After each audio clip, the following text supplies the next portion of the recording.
नमस्कार दर्शकों, UP triple SC यानी Uttar Pradesh subordinate service selection commission से आपके लिए स्टेनोग्राफर की वैकेंसीज आई है और टोटल इसमें जो वैकेंसीज का नंबर है वो है 661 यानी 661।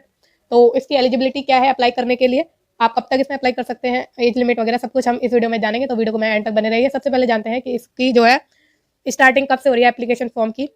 26/12/2024 यानी 26 दिसंबर से आप इसमें अप्लाई करना शुरू कर सकते हैं और लास्ट डेट इसमें है 25 जनवरी 2025। ठीक है, 25/1 तक आप इसमें आराम से अप्लाई कर सकते हैं और फीस जो है आपको 1 जनवरी तक भरनी, 1 फरवरी तक भरनी है, ध्यान रखना। ठीक है, 1 फरवरी तक आप इसमें जो है अपनी फीस भर सकते हैं और मैंने आपको नंबर बता ही दिया है, 661 है आपका इसमें। ठीक है, नेक्स्ट चलते हैं अब आगे कि इसमें अप्लाई कौन कर सकता है। तो जिन भी कैंडिडेट्स ने 2023 का पेट दिया है, पेट मतलब प्रिलिमिनरी एलिजिबिलिटी टेस्ट दिया है 2023 का, ठीक है, और उसमें पॉजिटिव स्कोर है, तो आप इसमें अप्लाई कर सकते हैं। अदरवाइज आप इसमें अप्लाई नहीं कर सकते। सारे लोग इससे वाकिफ होंगे कि यूपी ट्रिपल एससी में जो अप्लाई करने के लिए या यूपी के एग्जाम्स में अप्लाई करने के लिए उनको पेट जो है देना होगा। ठीक है, पेट का स्कोर उसमें लाना होगा, उनको जो है डायरेक्टली शॉर्टलिस्ट किया जाता है सेकेंड स्टेज के लिए। ठीक है, तो चलते हैं अब हम आगे। ये आपको पूरा एप्लीकेशन प्रोसेस बताया गया है कि कैसे आपको जो है अप्लाई करना है। नेक्स्ट अब आगे बढ़े तो इसमें डिक्लेरेशन है, सारी चीज़ें इसमें शुरुआत में बताई गई है। इसमें आपकी फीस लगेगी 25 रुपये, अगर आप अनरिजर्व है तब भी, रिजर्व है तब भी, कोई भी कैटेगरी है वो उनको जो है 25 रुपये देनी है फीस।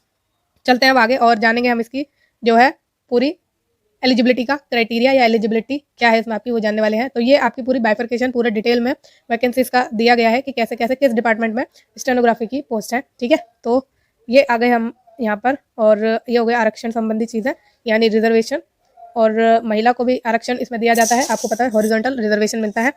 अब आ गए इसमें एसेंशियल क्वालिफिकेशन पर। ठीक, तो आपके पास जो है माध्यमिक शिक्षा होनी चाहिए, यानी आपने 10+2 की हो, इंटरमीडिएट की हो, और हिंदी आशुलेखन, हिंदी टंकण, यानी आपको जो है स्टेनोग्राफी और टाइपिंग दोनों आनी चाहिए। तो आपकी जो स्पीड है स्टेनोग्राफी की वो 80 वर्ड पर मिनट होनी चाहिए और टाइपिंग है हिंदी की, ठीक है, वो 25 वर्ड पर मिनट होनी चाहिए। साथ में आपके पास होना चाहिए ट्रिपल सी का सर्टिफिकेट जो कि नाइलेट द्वारा लिया जाता है। आपको पता है कैंडिडेट जो भी नाइलेट से पढ़ते हैं या जो भी कंपटीशन की तैयारी कर रहे हैं उनको सबको पता ही होगा, नहीं पता तो जान लीजिए कि आपका ट्रिपल सी का सर्टिफिकेट नाइलेट से होता है। ये काफ़ी जो है कंप्यूटर के जो सर्टिफिकेट कोर्स है जैसे ओ लेवल, ए लेवल, बी लेवल और बहुत सारे कोर्स ये प्रोवाइड कराते हैं, जिसमें आप एग्जाम देकर जो है वो सर्टिफिकेट ले सकते हैं। और अगर आपके पास ट्रिपल सी का सर्टिफिकेट नहीं है तो कोई इक्विवेलेंट होना चाहिए सर्टिफिकेट, वो गवर्नमेंट का ही होना चाहिए, कोई प्राइवेट इंस्टीट्यूट का नहीं होना चाहिए, गवर्नमेंट रिकॉग्नाइज्ड होना चाहिए, ध्यान रखिएगा।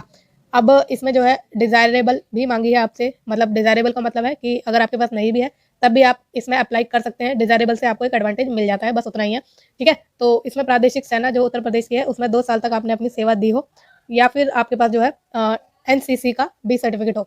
एज लिमिट की बात करें तो 18 साल से 40 साल के बीच के कैंडिडेट इसमें अप्लाई कर सकते हैं। तो सिलेक्शन प्रोसेस की बात करें तो इसमें आपका रिटन टेस्ट होगा सबसे पहले, फिर जो भी कैंडिडेट रिटन टेस्ट क्लियर कर जाएंगे फिर उनका जो है स्टेनोग्राफी का टेस्ट होगा, और ऑफकोर्स ये बात है कि आपके जो रिटन टेस्ट में मार्क्स होंगे उसके बेस पर आपकी शॉर्ट लिस्टिंग होगी। अब ये लिखित परीक्षा हेतु परीक्षा योजना, पाठ्यक्रम ये सब दिया गया है। तो इसमें जो भी कैंडिडेट मतलब शॉर्ट लिस्ट होंगे वो 15 गुना होंगे आपकी वैकेंसी के नंबर के। ठीक, तो सारी जानकारी तो हम शायद ले चुके हैं, ये महत्वपूर्ण अनुदेश है यानी आपके इंस्ट्रक्शंस है। तो इसमें इंपॉर्टेंट पॉइंट आपके लिए ये है कि अदर स्टेट के इसमें अप्लाई कर सकते हैं बस, लेकिन उनको जो है रिजर्वेशन नहीं दिया जाएगा, उन्हें अनरिजर्व में काउंट किया जाएगा।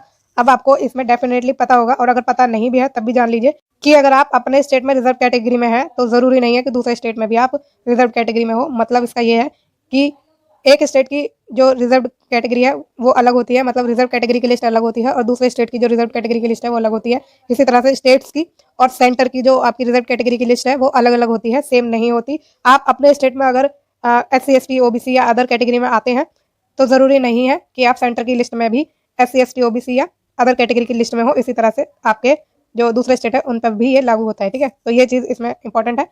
तो आपको जो है अनरिजर्व कैटेगरी में काउंट किया जाएगा अगर आप दूसरे स्टेट से उत्तर प्रदेश में भर रहे हैं। ठीक है, तो ये होगी चीज़ें आपकी सारी इंपॉर्टेंट, और अगर आपको कोई डाउट है, आप मुझसे कुछ पूछना चाहते हैं तो आप मुझसे आराम से पूछ सकते हैं। बाकी आपको ये वीडियो कैसी लगी है मुझे कमेंट के थ्रू ज़रूर बताइएगा, और फ्यूचर में रेगुलर जॉब्स की अपडेट्स के लिए और इन टाइम नोटिफिकेशन के लिए इस चैनल को प्लीज़ लाइक, शेयर और सब्सक्राइब ज़रूर कीजिएगा। Thank you so much.